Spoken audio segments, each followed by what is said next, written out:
Révérend, bonjour. Bonjour, révérend. Révérend, vous êtes arrivé. La grâce atteint les grâces. Qu'est-ce que les téléspectateurs de la radio nationale et les télévisions peuvent-ils retenir? Nous avons seulement communiqué aux enfants de Dieu que nous étions perdus à cause de nos péchés. Dieu est venu nous récupérer, c'est-à-dire nous racheter par la grâce. Et cette grâce est symbolisée par la venue de Jésus dans ce monde. Maintenant, Jésus-Christ qui vient dans ce monde, nous devons l'accueillir dans nos vies pour continuer à faire le travail de Dieu. Et quand Jésus entre dans nos vies, il nous donne ses grâces. Parce que quand Jésus là, il a beaucoup de choses autour de lui, il est riche, il a la sagesse, il a l'intelligence, il a les dons de guérison, il a les dons de prédication, il a les dons de miracles, il a les dons de prophétie.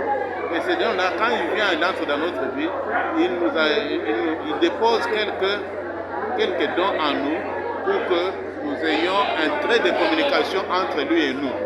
Nous restons dans cette union et cette union doit demeurer de façon permanente jusqu'à la fin de notre vie sur cette terre. Quelqu'un qui arrête cette communion, c'est-à-dire Jésus qui vient dans ta vie, qui te dépose quelques dons, qui te donne quelques grâces, ce que nous appelons grâce, et maintenant toi tu poses des actes qui entravent cette communion, c'est-à-dire tu mets un terme à la présence de Dieu dans ta vie, et à ce moment-là, Dieu ne va pas continuer à marcher avec toi. Donc il y a des gens qui brisent au fait les contacts, l'harmonie, la communion entre eux et Dieu. Et Dieu ne continuera pas. Et vous verrez que dans la vie de certaines personnes, vous les voyez, ils font l'œuvre de Dieu, ils font des choses. Puis à un certain moment, tout cela s'arrête. Parce que l'homme n'est pas resté fidèle.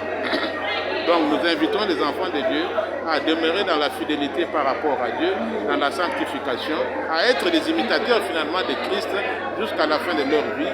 Et Dieu va entretenir la flamme de communion entre son peuple et lui-même. Et cela, c'est pour le bonheur du peuple. Mais quand vous revenez de Madrid, qu'est-ce qu'on peut retenir de ces déplacements pour Madrid?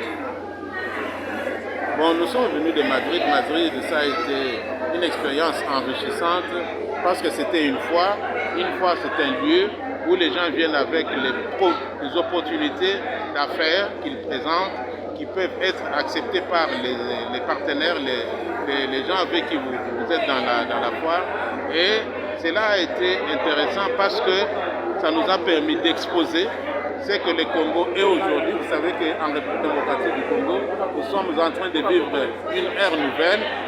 Le renouveau congolais est en train d'être engagé. Laissez-le, tu les laisses. Le renouveau congolais est en train d'être effectué avec l'avènement de la reconduction du président Félix Tshisekedi. Donc le Congo est en train d'entamer une nouvelle phase, une ère nouvelle. Et cette ère nouvelle devait être communiquée à nos partenaires qui sont à l'étranger. Vous savez que nous avons beaucoup d'opportunités, nous avons beaucoup de matières premières, nous avons beaucoup de possibilités de pouvoir commercer, échanger avec les autres pour améliorer notre revenu, améliorer les conditions de vie de la population congolaise. Et c'est ce que nous avons fait. Nous avons eu une oreille attentive de la part de tous ceux qui avaient participé à cette foire. Et les jours qui viennent, cela va se concrétiser par les contrats qui pourront être signés entre la République démocratique du Congo et les partenaires étrangers. Révérend, le chef de l'État veut avoir un second mandat. Votre bénédiction, votre parole de serviteur de Dieu, aujourd'hui, elle est très attendue, tant à la RTNC qu'à la télévision privée. Vous êtes serviteur de Dieu, nous l'avons senti. Quel est le mot que vous placez par rapport à un second mandat du chef de l'État? Mais le président lui-même l'a dit, il a dit que nous devons consolider les acquis, c'est-à-dire qu'il va continuer dans la même lancée.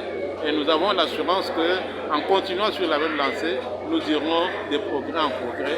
Nous allons relever la nation congolaise et on parlera de la nation congolaise au travers de l'Afrique et du monde parce que c'est ça le destin finalement de l'Afrique, du Congo. Merci.